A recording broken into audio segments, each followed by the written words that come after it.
بسم اللہ الرحمن الرحیم۔ حرم کا شکار خوفزدہ نہ کیا جائے۔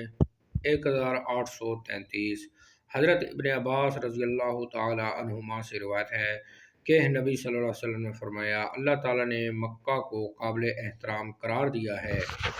یہ مجھ سے پہلے کسی کے لیے حلال نہیں تھا اور نہ میرے بعد ہی کسی کے لیے حلال ہوگا۔ میرے لیے بھی صرف دن کی ایک گھڑی کے لیے حلال ہوا۔ اب نہ تو اس کی سبز گھاس کاٹی جائے اور نہ اس کا کوئی درخت توڑا جائے اور نہ اس کا شکار ہی خوفزدہ کیا جائے، نیز اس کی گری پڑی چیز کو بھی نہ اٹھایا جائے۔ اس کے متعلق اعلان کرنے والا اسے اٹھا سکتا ہے۔ حضرت عباس رضی اللہ تعالیٰ عنہ نے عرض کیا، اللہ کے رسول، اس کی خوشبودار گھاس کو مستثنیٰ کر دیجئے کیونکہ وہ ہمارے سناروں کے لیے اور قبروں میں استعمال ہوتی ہے۔ آپ نے فرمایا، خوشبودار گھاس اس سے مستثنیٰ ہے۔ حضرت اکرمہ رضی اللہ تعالیٰ نے کہا، جانتے ہو شکار کو خوف زدہ کرنے کا کیا معنی ہے؟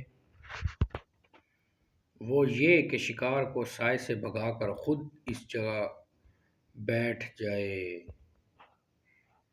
مکہ مکرمہ میں جنگ و قتال جائز نہیں۔ حضرت ابو شریح رضی اللہ تعالی عنہ نبی صلی اللہ علیہ وسلم سے بیان کرتے ہیں، آپ نے فرمایا، مکہ مکرمہ میں کوئی انسان خون ریزی نہ کرے۔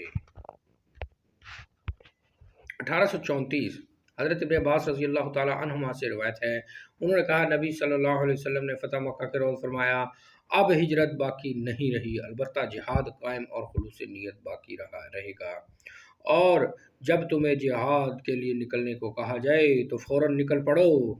بے شک یہ مکہ ایک ایسا شہر ہے کہ جس دن سے اللہ تعالیٰ نے زمین و آسمان کو پیدا کیا اسے قابل احترام ٹھہرایا، اور وہ قیامت تک اللہ تعالیٰ کے حرام کرنے سے قابل احترام ہے۔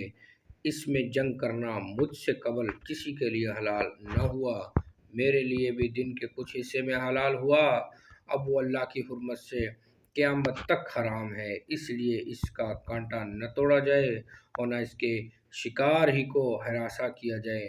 اس میں گری بڑی چیز کو بھی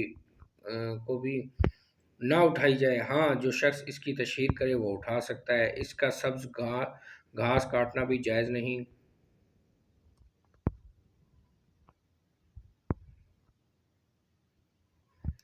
اصغر گھاس یعنی خوشبودار گھاس کاٹنے کی اجازت دی گئی۔